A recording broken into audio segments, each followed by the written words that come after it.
सुत गइल बानी रउआ भांग पी के सुत गइल बानी बसाहा धान चरता रउआ भांग पी के सुत गइल बानी बसाहा धान चरता बसाहा धान चरता बसाहा धान चरता बसाहा धान चरता बसाहा धान चरता मारे पड़े जब हाकल चाहतानी बसाहा धान चरता रउआ भांग पी के सुत गइल बानी बसाहा धान चरता। रूपम रिकॉर्डिंग स्टूडियो मधुबनी प्रेम से बोलो शिव शंकर भगवान की।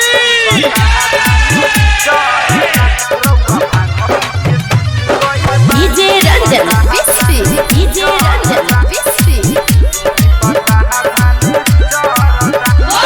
महंगा के बिया हम गिरैल रही कीन के चढ़ गइल बाटे एक धान गिन के महंगा के बिया हम गिरैल रही कीन के चढ़ गइल बाटे एक धान गिन के कैसे रोपनी होई शिवदानी कैसे रोपनी होई शिवदानी बसाहा धान चरता रउआ भांग पी के सुत गइल बानी बसाहा धान चरता बसाहा धान चरता बसाहा धान चरता बसाहा धान चरता बसाहा धान चरता मारे पड़े जब हाकल चाहतानी बसाहा धान चरता रउआ भांग पी के सुत गइल बानी बसाहा धान चरता। रूपम रिकॉर्डिंग स्टूडियो मधुबनी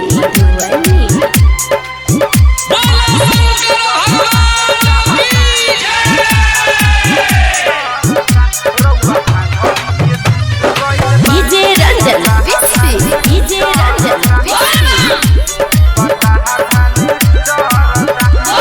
बड़ी कंट्रोल बाबा निकलता हाथ से मनीष नरेंद्र के बुझे नहीं बात से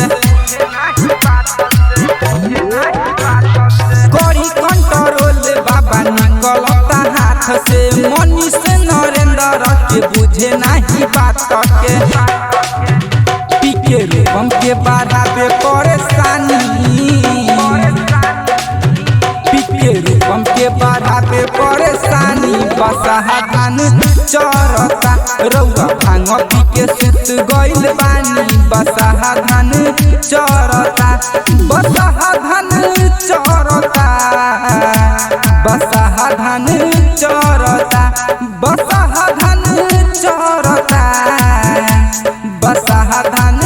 चरता कैसे रोपनी होई शिवदानी बसाहा धान चरता रउआ भांग पी के सुत गइल बानी बसाहा धान चरता।